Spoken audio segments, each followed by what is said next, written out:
Well, folks, we all know the game Monday night was not a game. It was a bludgeoning is what it was. And there was one particular fan. We came across it yesterday on social media. You may have seen the clip as well. That was not happy about the results and who played in the game. It's about a minute rant. We want to get your thoughts. So as you listen, we want you to chime in the text line. Let us know, are his points valid? Or is he just a guy that's down in Mississippi State that's pissed off that someone else wasn't there? We're here just to answer questions about it. So take a listen. Here we go. On the college football playoff committee, congratulations. You need to pat yourself on the back because you have screwed every college football fan in this country tonight. That's what you have done. You have done that. Look at this right here. 45, okay? Now look at this. Luckily he dropped the ball. What is this? What is this? What have you given us? This is a national championship game. That's what this is. It is 45-7. How TCU belonged in this game? What was the qualifications, College Football Playoff Committee? What was their qualifications? Getting beat by Kansas State. That qualifies you for this game, the biggest game of the year, the game that every college football fan, no matter what team they pull for, looks forward to. And this is the garbage that you gave us. Pathetic. You are pathetic. This is a disaster. This is a barn fire. And every one of you, not one of you deserves to be on that committee if this is what you think college football is supposed to look like. You owe us all an apology. Every one of you that's on that committee that pulled some crap like this deserves us all an apology. And I want it. This better not ever happen again. This committee needs to be redone, got done away with, whatever you want to call it. This is garbage. That was Nick Saban live after the game. Here we go. Nick Saban! You are pathetic. Nick Saban live. That's his angry guy, like in Key and Peele. He has his anger guy that talks for him. I'm gonna clip this part right here. I'm gonna clip this part right here. Oh my God! Let me turn it. Here we go. Oh God! Pathetic. You are pathetic. We gotta save that. We're gonna save that. Just that part. We're That's all gonna I save need. that part, man. We're gonna save just that part. Actually, so you know what? I think that's going to be the new. Whenever Raph talks about the Broncos, yes, that is it. Oh man! Just hey, Raph, say something about the Broncos. Oh my God! John Elway is the greatest quarterback ever. You are pathetic. We got. He said it was Nick Saban. I mean, that's what he was thinking. I mean, that was Nick Saban's angry interpreter, man. Because after David Pollock was like, "Yeah, Georgia's taking over." Taking like the Do guys. you think Nick Saban looked at Pollock after he said that? After they went off air, he goes, "Hey, Pollock, how many titles do you have?" Man. Just the fire that lit in his eyes. I was like, oh God. His eyes rolled so far in the back of his head, he was upset. I was like, you don't need to, David, don't, because he looked right at him after he said it. Like, what are you doing? Don't do that. I'm sure it was one of those things where like Pollock forgot that Saban was there. Yeah. And he's like, I should not. They're the new kings of college football. And he turned and he goes, "Oh, buddy." So I just like he called up Kirby afterwards. He goes, "I am so sorry. I probably can't get any backdoor access anymore to Bama, can I am." Just the way Nick Saban sort of like kind of looks and then kind of looks forward and kind of plays with his paper a little bit. You just see this. He's like, "All right." I'm surprised he just started crinkling the paper in front of him. Yeah. He should have just slammed on the table and got up. Oh, ridiculous. Pathetic. You know, real quick, we got a caller. Chase B, first of all, I'm glad you got your muffler fixed, man. You can finally hear the radio again, man. That's good stuff. That's good stuff. We got a caller. Mike, how you doing this morning, man? Good. How are you, sir? I'm doing great, my man. What's on your mind, brother? Yeah, you wanted to have a feedback on that rant. Number one, my guess is the guy loaded up pretty heavily on TCU and lost a lot of money, so he's mad. That's number one. But, this stuff happens. I don't know what the guy expects.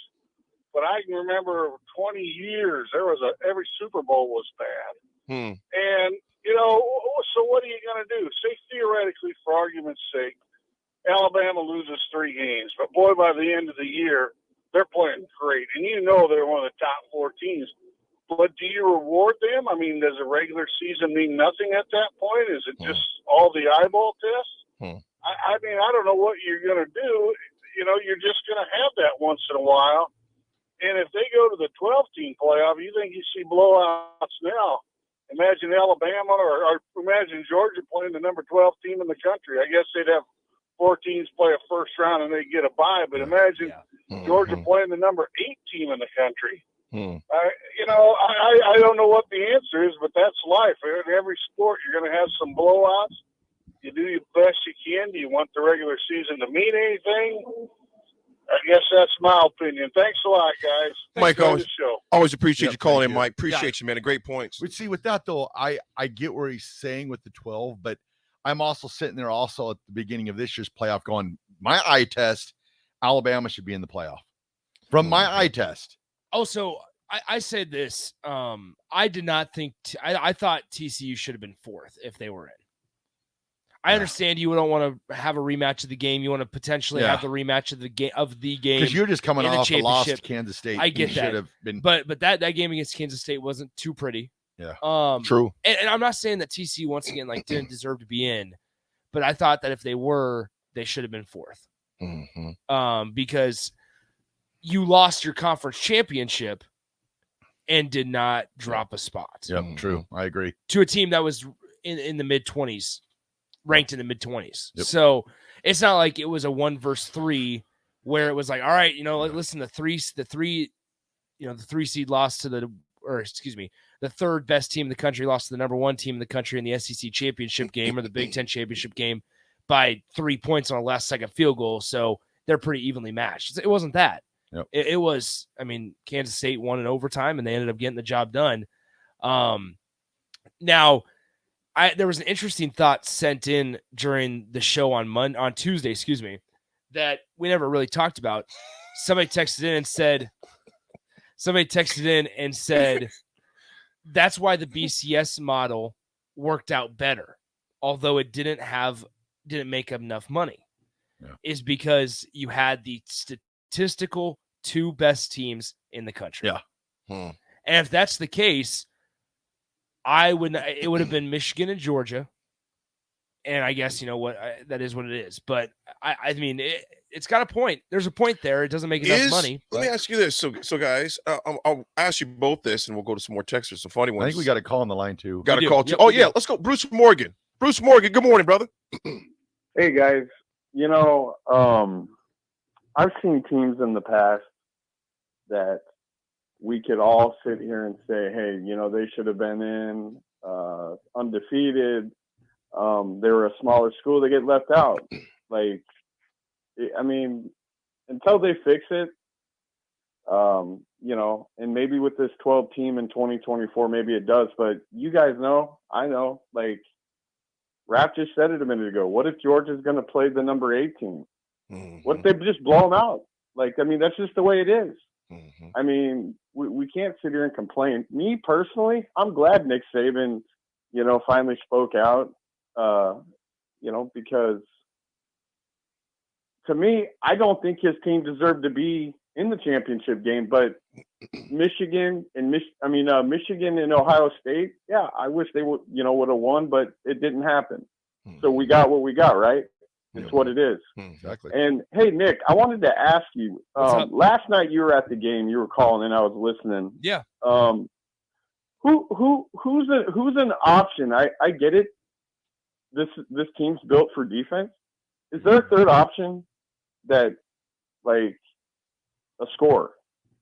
Who are your first because two? All people are doing is complaining. That's all I'm hearing is complaining and negative. I get it. I've been a Nebraska fan all my life, but Nebraska's never been basketball. We all know that. Yeah. Is there a third person that can help on the offense? Is there a fourth person? Well, I mean, So I'll take it off the air. Thanks, man. Hey, Thanks, Bruce, Have a good day. appreciate you, brother.